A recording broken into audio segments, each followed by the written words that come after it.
October 18, 1977. It's a sunny day in Evansville, Indiana. An explosion rips through the parking lot of a local athletic club. The blast could be heard for blocks, and a smoldering car was all that remained. The California sun beat down on Bakersfield, baking the oil fields in a haze of heat and grime. For young Ray Ryan, it was the smell of home. Born in the shadow of oil derricks, Ray was a child of the oil fields. His father, a hard-bitten oilman, worked the rigs with a quiet determination. Amidst the hardship, Ray learned the value of hard work and resilience. Even as a boy, Ray possessed a sharp mind and an even sharper ambition. He devoured books about oil exploration. His imagination ran wild by tales of gushing wells and fortunes made. In his early 20s, Ray took a leap of faith. With a handful of investors and a head full of dreams, he founded his own company, Ryan Oil. It was a shoestring operation at first, a small fish in a big pond.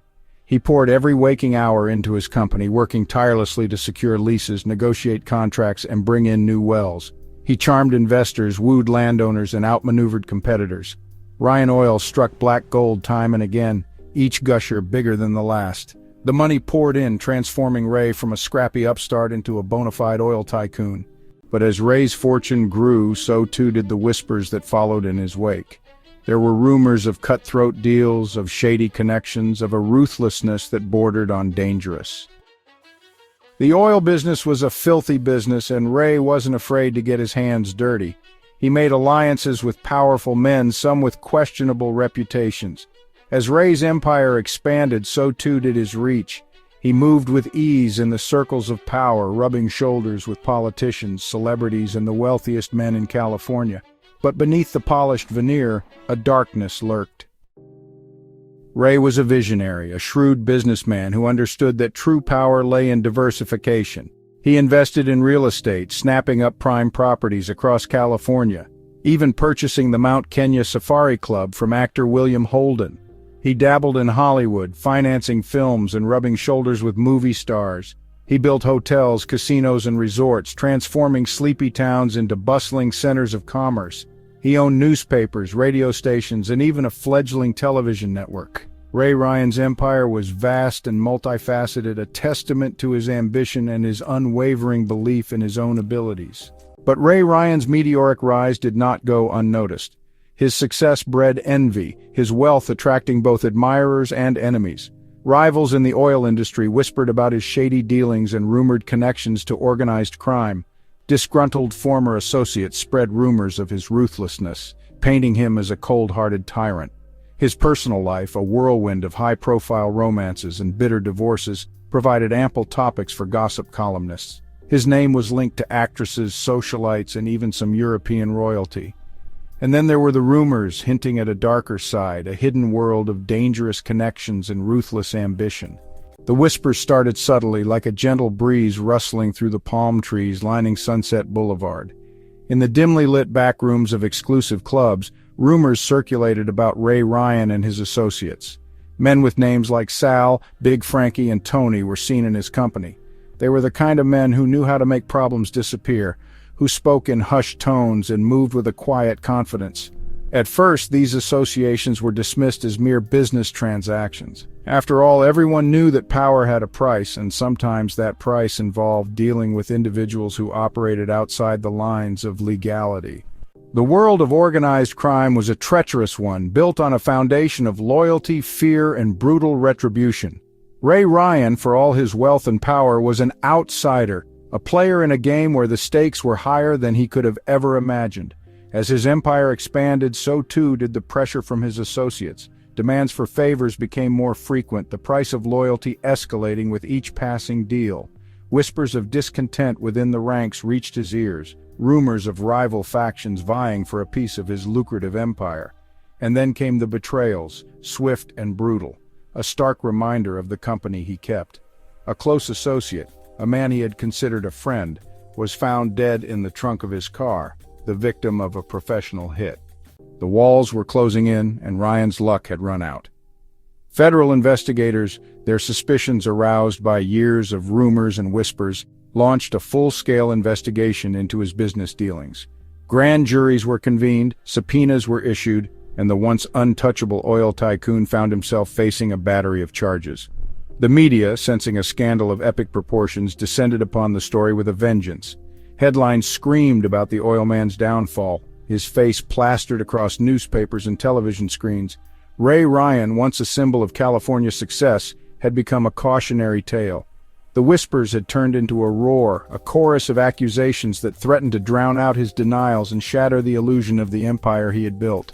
The initial response to the articles was muted, a ripple of unease in Ray Ryan's public image. His lawyers dismissed the accusations as baseless slander, but the damage was done. Doubt took root in public opinion. People started to talk, connecting whispers to news stories. Accusations of gambling schemes and stories of his poker days with sketchy mobsters gained traction. As pressure mounted, so did the stakes. Ray Ryan resorted to intimidation, threats, and cash. He tried to buy silence with generous settlements. He leaned on political allies to discredit the newspaper. But the more Ray Ryan tried to control the narrative, the more it spiraled out of control.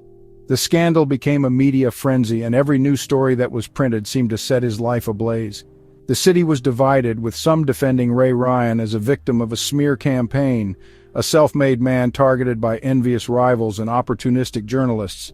Others saw him for what they believed he truly was, a ruthless manipulator, a man who had clawed his way to the top through deceit, intimidation, and a callous disregard for anyone who stood in his way.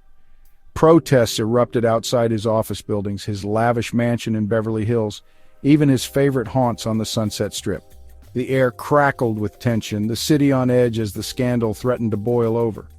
Ray Ryan, once hailed as a visionary entrepreneur, a captain of industry, was now a lightning rod for controversy, his name synonymous with the dark underbelly of power and privilege. The weight of these controversies hung heavy over Ray's head, a constant reminder of the fragility of his empire.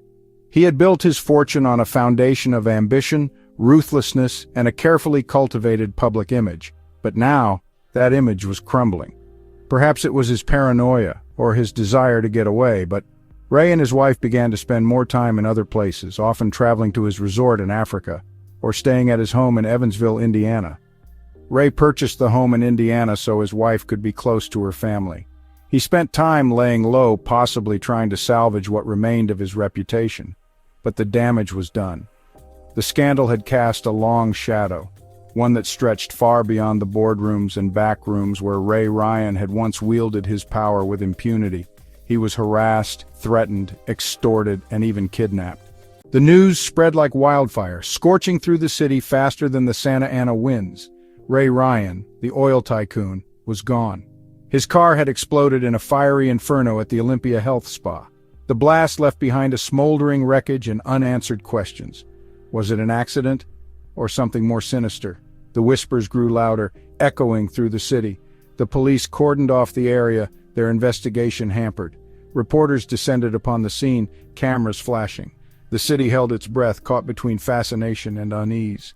The official investigation dragged on for months, each new revelation only deepening the mystery. The explosion, experts concluded, was caused by a sophisticated device planted beneath the car with chilling precision. Although rumors suggest it was a stick of dynamite, the intended target was clear, Ray Ryan, but the motive, the identity of those responsible, remained shrouded in shadow. Theories abounded, each more outlandish than the last. Was it a rival oil baron seeking to eliminate a competitor and seize control of his vast empire? Or perhaps a disgruntled investor seeking revenge for a deal gone sour? The whispers about mob involvement grew louder, fueled by Ryan's past associations and the brutal efficiency of the assassination. But in the end, no arrests were made, no charges filed. The investigation, stymied by dead ends and a wall of silence, eventually went cold. Ray Ryan, the man who had lived his life on the edge, had met his end in a manner as sudden as his rise to power. After his death, Ray's wife Helen spread his ashes on Mount Kenya. We are left to wonder, was it the price of ambition or the cost of crossing dangerous lines?